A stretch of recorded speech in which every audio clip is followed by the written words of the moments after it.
Hey guys, this is Chaos Chrono back with another deck opening. We're on to the second deck of the second display, so that is deck number 14 of our Dark Tidings openings. Let's hope for something good.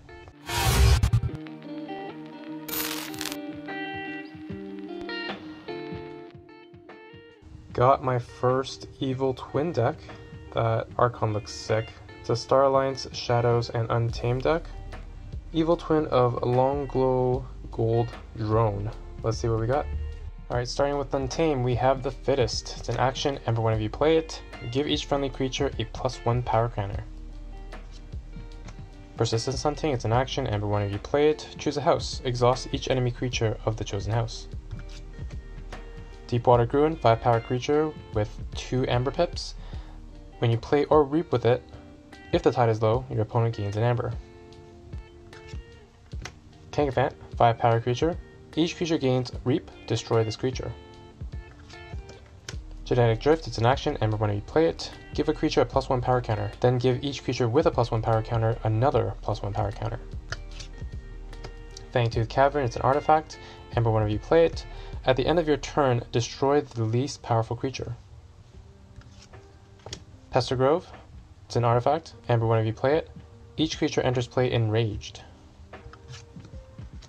Evil Twin of the Youngest Bear, 2 power creature with Reap. You may fight with one of Youngest Bear's neighbors. Evil Twin of Witch of the Dawn, 3 power creature with Play. Destroy another friendly creature. If you do, play a different creature from your discard pile. Ready and use that creature.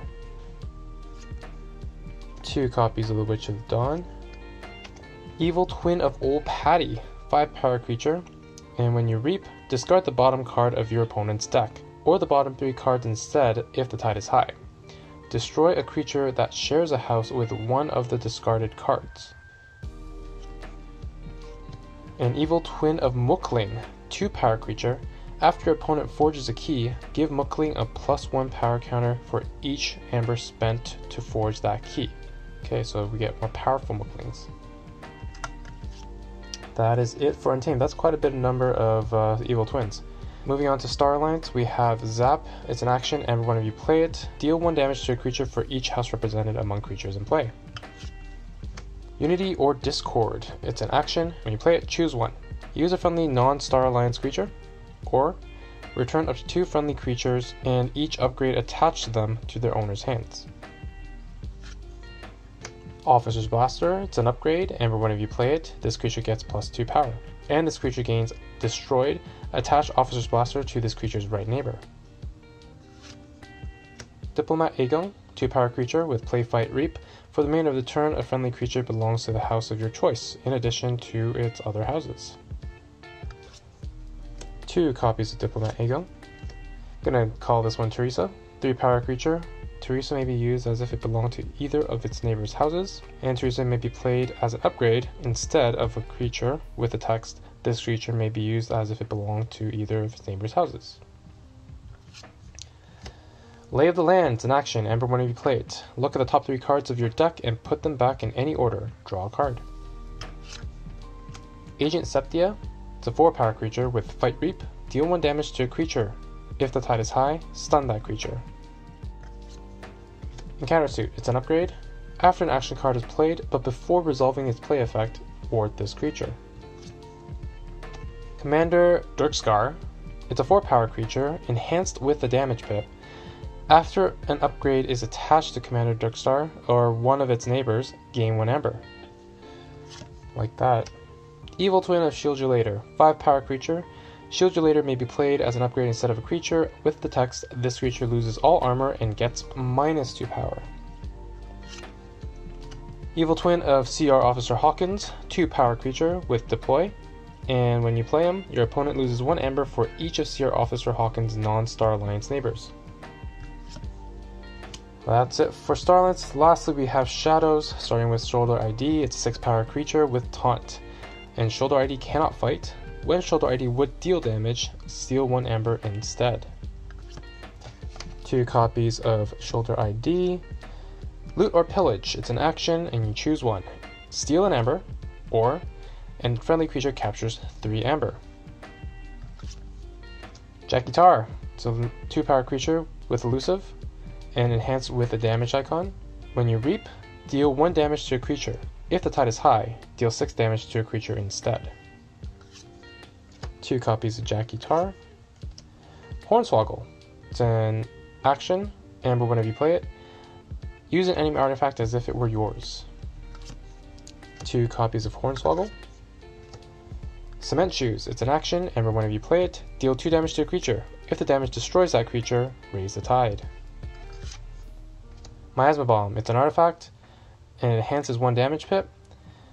Action. Destroy Miasma Bomb. Your opponent skips their Forge a Key step during their next turn. 2 copies of Miasma Bomb. That explains the 2 enhancements. Boro. It's an action. Amber, whenever you play it, take control of an enemy artifact. While under your control, it belongs to House Shadows, instead of its original house.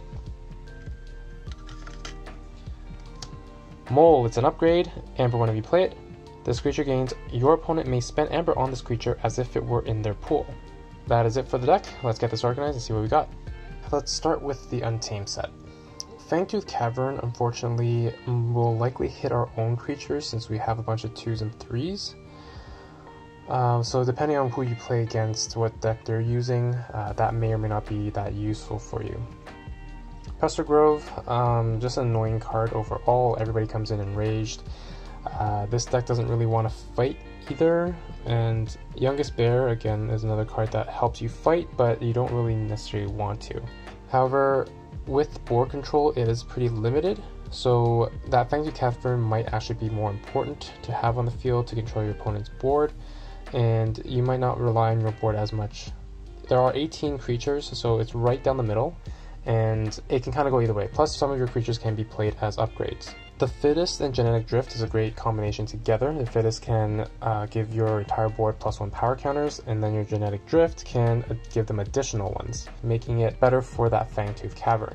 Deepwater Gruin, straightforward Ember Generation card.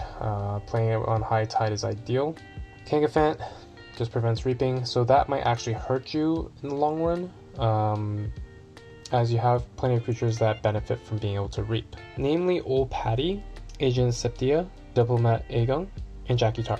Witch of the Dawn is a great card, and the Evil Twin is potentially even better. It does cost you another creature though, so in that sense it balances out. But you get to use another creature right away, so it's pretty efficient. And there's some Sacrificial Lambs in this deck, cards like Youngest Bear, that don't give you as much value in this particular deck, since the effect is to fight. Old Patty is some more board control, and it'll target primarily your opponent's creatures unless there's a mirror match. The Evil Twin of Mookling increases its own power, so there's no Amber control anymore with that particular card. So just looking at the contents of the Untamed set, there is no Amber control. So we're going to have to count on the other houses to carry that job. Moving to Star Alliance, we have Encounter Suit again. Encounter Suit is a great card.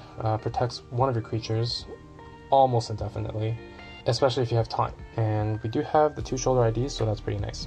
Officer's Blaster, another upgrade. And just to mention, Teresa and Shield Relator can also be played as upgrades. That becomes important for Unity or Discord. First option is to use a non-Star Alliance creature, which is fine. There's options in Shadows and Untamed that you might be interested in using. However, the other effect that bounces 2 friendly creatures and their upgrades back with them is pretty nice. So you can have repeated play effects, especially if it's like Diplomat Aegon.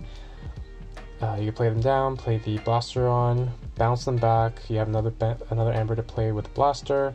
You have another Diplomat play to make use of another card that's already on your board.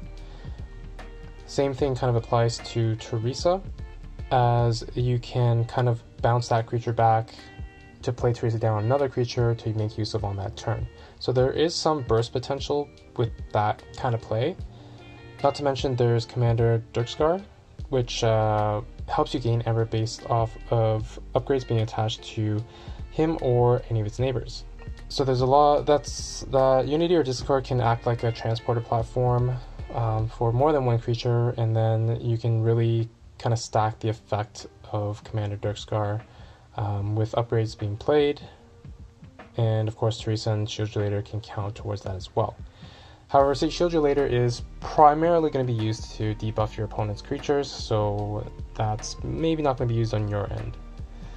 Lastly, CR Officer Hawkins, now more of an Aember control card rather than generator.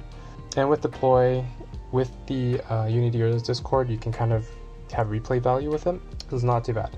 However, just looking through Star Alliance, CR Officer Hawkins is the only Aember control card in this deck in that house. So that's 2 houses with 1 Aember control card so far.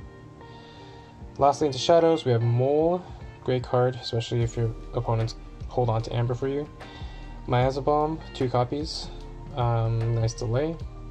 2 copies of Hornswoggle, so some artifact control, to make use of your opponent's artifacts, maybe to exhaust them so they can't use it on the following turn, and of course Borrow to take it away from them. However, we have no way to deal with any permanent effect artifacts, so things like our Fangtooth Cavern or Pester Grove and some other more annoying artifacts like Quixel Stone, we would not be able to deal with. Cement Shoes is a very important card in this deck, as I believe it is the only card that affects the tide. Loot or Pillage, pretty straightforward. Aember control, Jackie Tar, some more creature control, and Shoulder ID is that protection we do need for many of our creatures.